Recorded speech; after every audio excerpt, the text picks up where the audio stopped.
Então vamos agora para o nosso segundo bloquinho e aqui nós vamos falar sobre as partes de uma questão discursiva.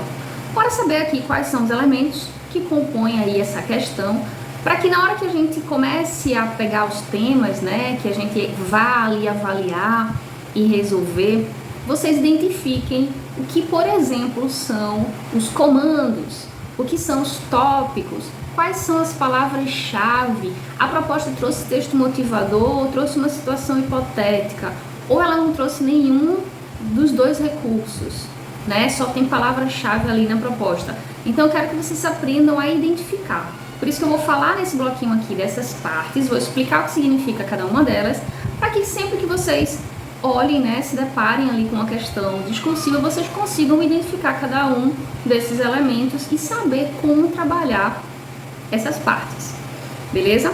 Primeiro vamos pensar assim, não tem nada ali na prova de redação, considerando aquela folha toda, que a gente possa deixar ali de bobeira, não tem nada por acaso, a gente tem que pegar o grafitezinho ali, ó, a caneta e sublinhar, esse é o segredo, certo? A gente precisa ter acesso a todos os pontos que a banca pede pra gente abordar, porque se a gente deixar de abordar algum daqueles pontos ali, a nossa pontuação do conteúdo pode sofrer pelo primeiro aspecto, né? A gente tem que prestar atenção se na proposta veio texto motivador. Então o texto que a gente chama de motivacional é aquele textinho que às vezes vem 1, 2, 3, 4, depende da prova, né? Vem vários, às vezes, textos motivadores, vem gráficos e tal. Então, se vierem esses textos, o que é que significam? O texto motivador, né, ou os textos motivadores, eles contextualizam a proposta. Então, eles mostram para o candidato qual é o recorte que a banca quer que ele aborde dentro do tema geral. Então, digamos, a banca lança um tema como educação básica no Brasil. Mas, especialmente, o que é que a banca quer que a gente fale sobre educação básica? Ela vai querer que o candidato aborde os desafios da educação básica e os pontos evolutivos, né? Quanto a educação básica já evoluiu nos últimos anos. Então, os textos motivadores vão fazer esse recorte no tempo. Eles vão ajudar a gente a manter o foco naquele contexto que a banca quer que a gente aborde. Então, a gente nunca pode fechar o olho para o motivador, certo? Os textos motivadores são muito importantes. Agora, tem uma regrinha. Preste atenção no detalhe. A gente não pode tirar nenhum dado, nenhuma lei, nenhum exemplo que o motivador traz. Não pode. Se a gente trouxer algum dos exemplos do motivador, ou legislação, ou autor, algo assim, né, a gente vai estar fazendo colagem do texto. E lá, né, nos critérios avaliativos das bancas de concurso, de um modo geral, sempre tem a penalidade de colagem da prova. Beleza, a gente já falou então no que fazer quando aparecer um texto motivador e o que não fazer também, né? Agora vamos pensar aqui. Quando aparecer na prova uma situação hipotética, como é que a gente deve atuar ali para interpretar essa proposição que a banca lança, muitas vezes em questões discursivas, tá? O que é uma situação hipotética? É um caso que a banca conta, né? Uma historinha, a gente vai ver exemplo quando a gente for resolver as discursivas. E essa historinha geralmente envolve personagens, né? Então, digamos, aqui na área de educação a gente vai ter uma professora que vai ter um problema ali específico com a turma. E os comandos da questão, né, que é o direcionamento que a banca dá diretamente para o candidato, que é escreva um texto observando isso, aqueles comandos ali vão fazer referência ao caso hipotético. Então, o tema muitas vezes só vai ser entendido à luz da situação hipotética. Então, a gente precisa prestar atenção lá na situação hipotética em qual é o tema.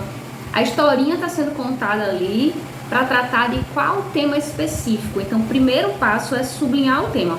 Li a questão hipotética, sublinho logo o tema, porque eu já identifiquei. Olha aqui, o tema é esse aqui, ó, tá falando sobre práticas antirracistas. Aí eu circulo logo, já boto uma seta para que eu preste atenção nos comandos à luz desse tema, certo? Não é correto que a gente se refira ao professor ou ao personagem do texto, muito menos a gente use o nome dele, tá? Então a gente vai pegar só a ideia, só o tema e vai desenvolver de acordo com o que a banca prescreve ali. Então, uma situação hipotética, assim como o texto motivador, dar um norte ali para o candidato sobre o tema e sobre quais são os pontos do tema que a banca quer que ele desenvolva. É importante que a gente fique atenta ao tema ali quando a gente observar a situação hipotética e também aos comandos, porque é nos comandos que a banca vai dizer o que é que a gente precisa observar naquele caso ali específico que a prova trouxe. Tranquilo? Pronto. Próximo ponto que também aparece de vez em quando, às vezes não aparece texto motivador, não aparece situação hipotética, só aparecem os comandos. Então, quando só aparecem os comandos, como é que a gente deve atuar? Aí, ó, pega a caneta, o lápis, o grafite que tiver lá na mão e vai sublinhar, porque quando só aparecem os comandos, o foco do texto, todo o segredo dele vai estar nas palavras-chave. Vamos prestar atenção aqui no detalhe. O que são as palavras-chave? São as palavras que vão trazer ali o direcionamento de conteúdo. Essas palavras-chave são substantivos, tá? Então, não tem palavra-chave, digamos assim, adjetivo não é palavra-chave, o verbo às vezes é palavra-chave. Então, verbo e substantivo é que vão atuar como palavras-chave. Vocês vão precisar prestar atenção nisso, por quê? Porque por meio de verbos e de substantivos, a banca vai trazer o tema. Então, o primeiro passo é ler nos comandos qual é o tema, identifiquei ali qual é o assunto principal que eu vou ter que abordar, sublinhei. Agora, dentro desse assunto, a banca vai trazer alguns pontos que quer que a gente aborde aí. E esses pontos estão dentro dos comandos, por isso que a gente precisa sublinhar. Porque se a gente não sublinha os pontos que a banca quer que a gente aborde dentro do tema, a gente perde algum desses pontos. E às vezes a gente pensa que pode deixar de abordar alguns se a gente abordar outros. Mas a pontuação do candidato só vai ser dada de acordo com todos os pontos que a banca colocou no comando. Por isso que é importante que a gente sublinhe todos eles, porque todos eles vão fazer parte da resposta, tá? Parte obrigatória da resposta.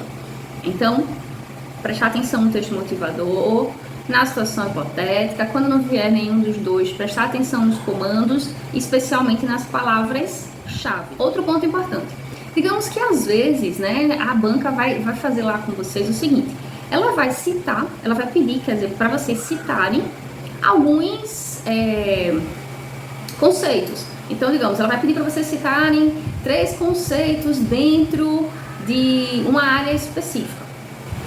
Tá. Aí o que é que vai acontecer? Vocês vão citar esses 3 conceitos e a gente não pode só citar. A gente tem que lembrar que a gente vai fazer um texto corrido, um texto expositivo. Então, na hora que a gente cita, a gente precisa citar ele como texto corrido, certo? Não pode ser como tópico, porque o texto da gente não é injuntivo. O texto é expositivo, né? A questão discursiva é um texto expositivo. Então, a gente vai precisar citar os tópicos como texto corrido e justificá-los. O que significa justificar os tópicos? Os conceitos ali que a banca pediu para a gente citar, ou os exemplos. Significa que a gente vai precisar citar e falar um pouco sobre cada um deles. Às vezes, a banca não vai pedir para a gente justificar, ela não vai dizer justifique. Mas mesmo que ela não peça, a gente precisa, ao citar, explicar, falar sobre aquele ponto, mesmo que seja um pouquinho, tá? É importante porque faz parte da questão discursiva. A gente, em momento nenhum, pode simplesmente, digamos que ela peça pra gente citar 5 exemplos. A gente cita os 5 exemplos, um atrás do outro ali e bota ponto. Não pode, tá? A gente tem que citar o exemplo e comentar, citar e comentar, citar e comentar. E nós vamos ver também como faz. Eu vou trazer para vocês uma proposta que aparece, essa coisa da citação, né, que a banca pede, para vocês verem como é que desenvolve cada um desses pontos dentro de um texto, tá? De forma, assim, conectada. Um exemplo conectado com o outro, assim, a coesão do texto precisa prevalecer inteiro, desde o começo até o final. E, por fim, outro ponto que eu gostaria de abordar aqui ainda nesse bloquinho é os tópicos. Então, às vezes, a banca lança lá a proposta e ela coloca um tema específico e dentro desse tema ela lança o tema nos comandos da questão e depois ela lança 3 tópicos ou 2 tópicos, que são 2 frases destacadas depois dos comandos, ou 3, geralmente a banca usa 3, né? As bancas usam 3, mas já teve prova que as bancas usaram 4, 5, 6, então pode acontecer também dela citar 2. Então, pode ser 2, 3, 4. Como a gente está falando aqui de provas de discursiva de 15 linhas, então a chance maior é que a banca cite 3, no máximo, se ela citar tópicos, porque aí a gente vai dividir em 3 parágrafos, cada parágrafo com 5 linhas, e a gente consegue desenvolver os 3 tópicos. Então, um tópico é uma ideia ali que a banca lança, que está dentro do conteúdo geral, dentro da temática mais abrangente que veio ali nos comandos. Então, veio os comandos e a banca diz, especialmente é importante que você desenvolva os seguintes aspectos. E aí ela vai e coloca o primeiro aspecto, o segundo aspecto e o terceiro aspecto, que ela quer que o candidato desenvolva. Esses pontos aí que a banca lança, que a gente chama de tópicos, devem ser desenvolvidos na ordem que foram lançados. Então, o primeiro deve ser abordado no primeiro parágrafo, o segundo no segundo parágrafo e o terceiro no terceiro parágrafo. Sempre dando um parágrafo para cada um, certo? Sem pular a linha. É texto corrido, lembrando disso. Então, vamos recapitular aqui quais são as partes da discursiva, né? Então, a discursiva pode trazer um texto motivador, pode trazer uma situação hipotética, pode não trazer nenhum desses dois e trazer apenas os comandos. Se a banca trouxer só os comandos, ela vai trazer palavras-chave dentro dos comandos. A gente precisa observar essas palavras-chave, sublinhá-las para saber o direcionamento. E se não vier nenhum dos 3, aí vai vir os comandos e os tópicos, tá? 2, 3 tópicos ou mais. Essas são as partes de uma questão discursiva. É dessa forma que elas aparecem. Beleza? Então, no próximo bloquinho, a gente vai falar já dos temas mais prováveis, tá? Para um concurso de professor, especialmente para o nosso, né? Aqui, a gente vai ver quais são os temas mais prováveis. Por quê? Porque esses temas são atuais e porque esses temas também caem sempre em provas, em concursos, né, da área de educação. Nós vamos ver esses temas e na sequência a gente já vai partir para a resolução deles. Beleza? Então a gente encerra aqui e se encontra no próximo bloquinho.